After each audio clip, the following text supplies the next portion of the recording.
Namaskar. Students, now I have come with the second subhead of the Unit 1 of the paper 4036 of Sanskrit Major under Guwahati University. The title of this subhead goes as Presence of Sanskrit Words and Ideas in English Language. And under this subhead, there are 3 English poems. One is The Wasteland by T.S.Eliot, and the second one is Brahma by R.W. Emerson, and Leaves of Grass and Song of Myself. Actually, Song of Myself, it is the poem, and it is inside the bigger poem, Leaves of Grass. So, this is one poem, Song of Myself by Walt Whitman. So, these 3 English poems we have to discuss, and we have to decipher the Sanskrit words and ideas of Sanskrit principles.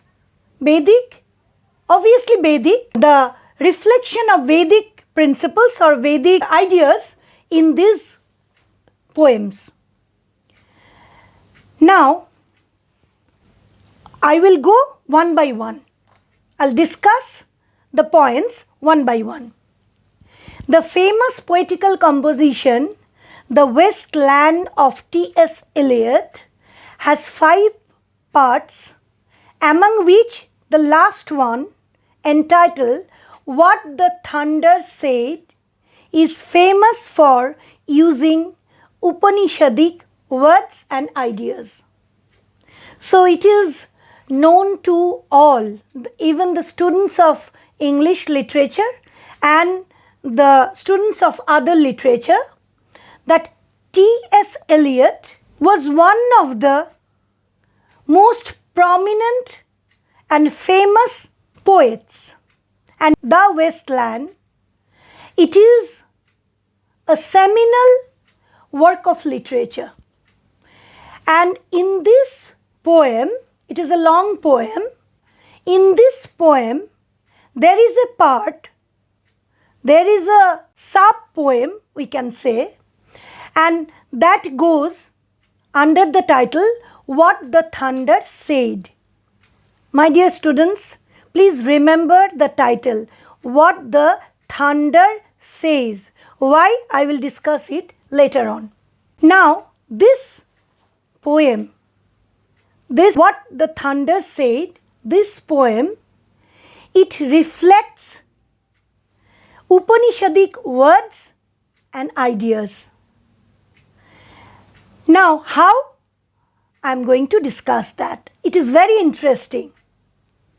The poem of T.S.Eliot, that is What the Thunder Said, it starts with the line, I quote, after the torchlight rayed on sweaty faces, after the frosty silence in the gardens, etc. unquote. The poem in its outer form hints on the fragility of the material wealth, and it hankers after water. Remember that.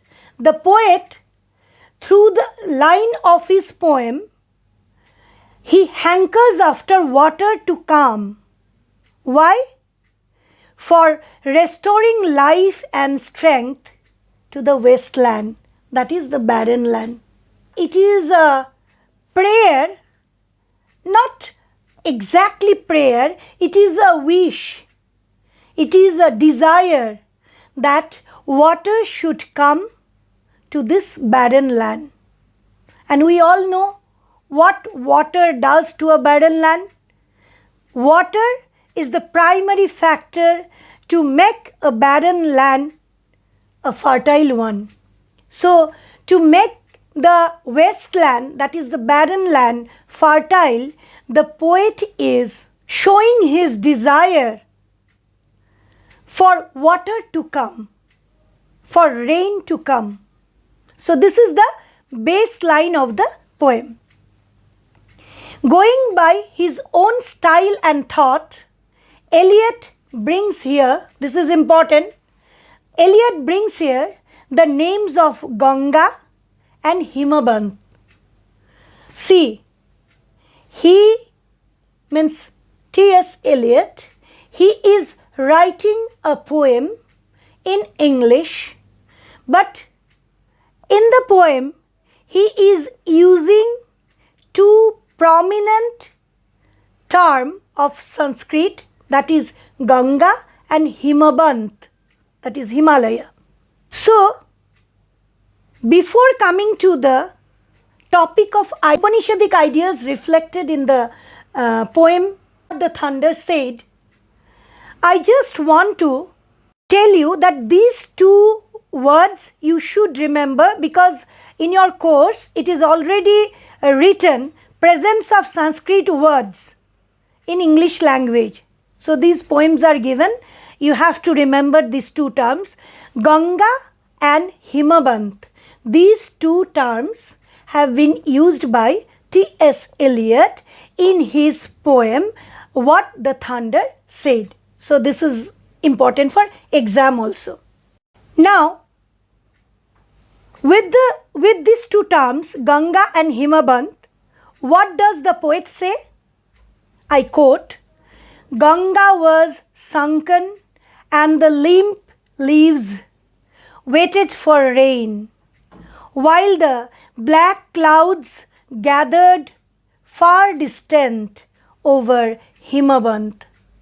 So, in a beautiful way, with his thought and ideas, T.S.Eliot has conglomerated the names of Ganga and Himabanth.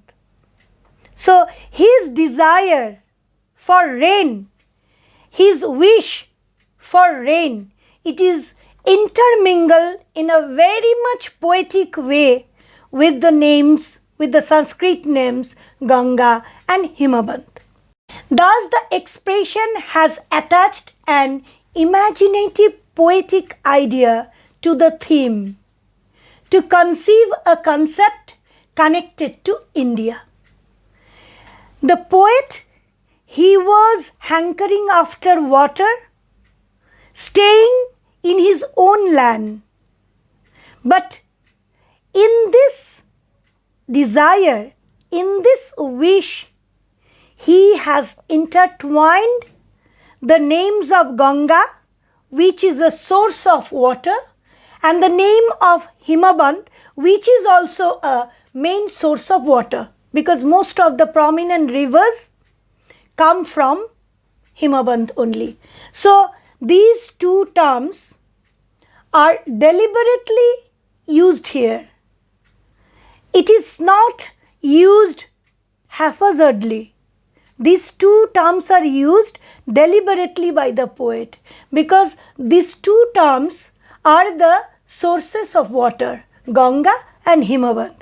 And as the poet T.S.Eliot, he is hankering after rain to quench the wasteland, so he has connected the presence of Ganga and Himabanth here. Very nice usage. After two lines, the poet used the term the. This is very important. It is actually the in Sanskrit, D-A, the in capital letter. And subsequently went on using the Vedic terms datta, da, dayadham and the dhammata. So, these are the Sanskrit terms. After Ganga and Himabanth, the Sanskrit terms used by T.S.Eliot in his poem, which is prescribed in your curriculum, the terms are the is used thrice, datta, Dayadham and Dhammata. And at last part, in the conclusion, we can say, in the conclusion, he has used the term Shanti thrice. So, my dear students, you should remember that these are the Sanskrit terms which are used deliberately by T.S.Eliot in his famous poem, What the Thunder Said. Now, this is the connection with Sanskrit in an outward way. Now, I will come to the topic of ideas, Indian ideas or Upanishadic ideas reflected in the poem. These uses of Sanskrit terms outwardly proves that T.S.Eliot had conceived the idea of the last part of the poem from a mantra of the Brihadaranyakopanishad. This is very important. So, if the question comes that from which Upanishad T.S.Eliot took the terms, most of the terms, so obviously the answer will be Brihadaranyakopanishad. And it is very much relevant to go through that part of Brihadaranyakopanishad, because then only the student could understand that how the reflection happened. So I am going to recite that part.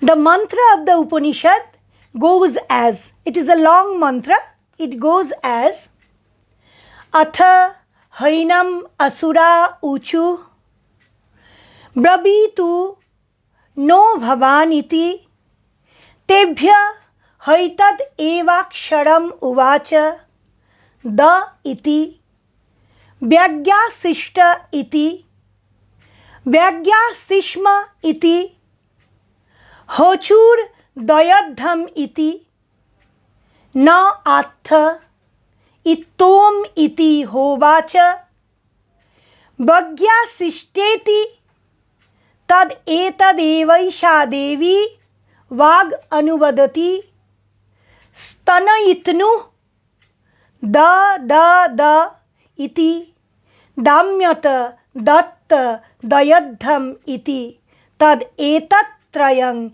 shikshet damang danang dayam iti. So this is from Brihadaranyakopanishad 5.2.3.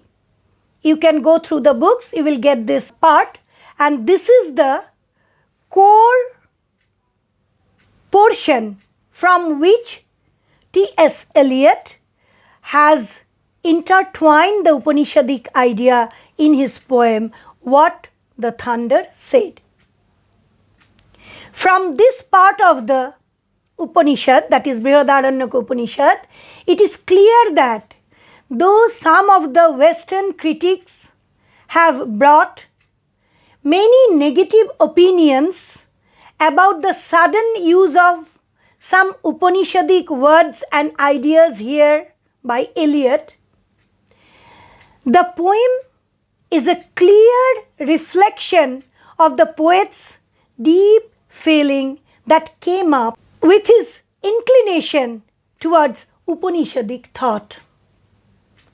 The three the, it is written, I have already told, DA in capital letter, three thus, refers obviously to the Upanishadic usage the.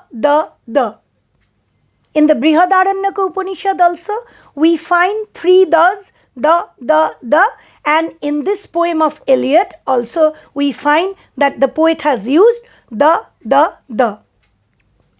And after the use of each the, Eliot has attached three meaningful Upanishadic words, namely datta, dayadham and dhammata. So, he has connected each the with three of the important Upanishadic ideals, that is Datta, Dayadham and Dammata. It is important to note that the sequence of these three terms is changed. So my dear students, you must notice this point, that though T.S.Eliot has used the Upanishadic terms, but he has not maintained the sequence. What the sequence is? The sequence of the Brihadaranyakopanishad. It is not followed in the poem of T.S.Eliot. So, in the Upanishadic mantra, the sequence goes as Dammata, Datta, Dayadham. Dammata is the first word, Datta is the second word, Dayadham is the third word. Or we can say Dammata has been placed first, Datta has been placed in the second place, and Dayadham is given in the third place. The term Datta refers to the action of giving, Dayadham refers to the action of compassion, and Dammata refers to the action of control. But we see that the sequence is changed in Eliot's poem. Here Datta has been used in the first position. So this is very important, that he has kept his own sequence to maintain the flow of meaning of the poem. Actually, these three terms can envisage the kernel of Upanishadic life and thought in the true sense of the terms. And T.S.Eliot could grasp the meaning of all these three words in the original way, for which he could equate his thought in the poem by way of remembering the greatness of the Upanishad.